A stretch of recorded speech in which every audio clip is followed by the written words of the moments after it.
All right, y'all, let's talk neuromuscular diseases because as a respiratory therapist, we see a lot more than people realize. And they're sneaky because the lungs are fine, but the muscles to breathe just ain't doing their job. So sit tight because I'm going to talk about a few of the big ones that we deal with. First one that we're going to talk about is ALS, amyotrophic lateral sclerosis. This one's progressive. Muscles just slowly stop working, including the diaphragm. Now, these patients are going to lose the ability to breathe over time, but we're usually monitoring vital capacity, starting BiPAP, and using cough assist as things decline.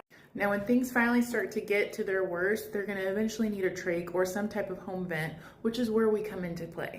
Now, next we're talking about Guillain-Barré syndrome. This one hits fast. It's an ascending paralysis, and it starts in the legs, works its way up. One day they're walking, and the next they can't breathe, and we're going to make sure that we're watching their vital capacity and NIF like a hawk, and ready to intubate if it drops. Next is myasthenia gravis. This one's descending, starts at the eyes and face, then hits the chest. Their weakness fluctuates depending on stress, infection, or even med timing. We're always making sure that we're looking out for a myasthenic crisis, and we've got to catch that fatigue early before they crash. My personal experience with a patient that had myasthenia gravis, he knew his symptoms to the T. He knew down to the second he started having symptoms how many days roughly it was going to take before he needed to be intubated, and he had been intubated 12 times. Lastly, we're going to talk about Duchenne's or other muscular dystrophies. These patients usually come in with poor cough, low lung volumes, and scoliosis that compresses the lungs. So if you got one of these patients that comes in and you see that vital capacity dropping or their cough sounds weak,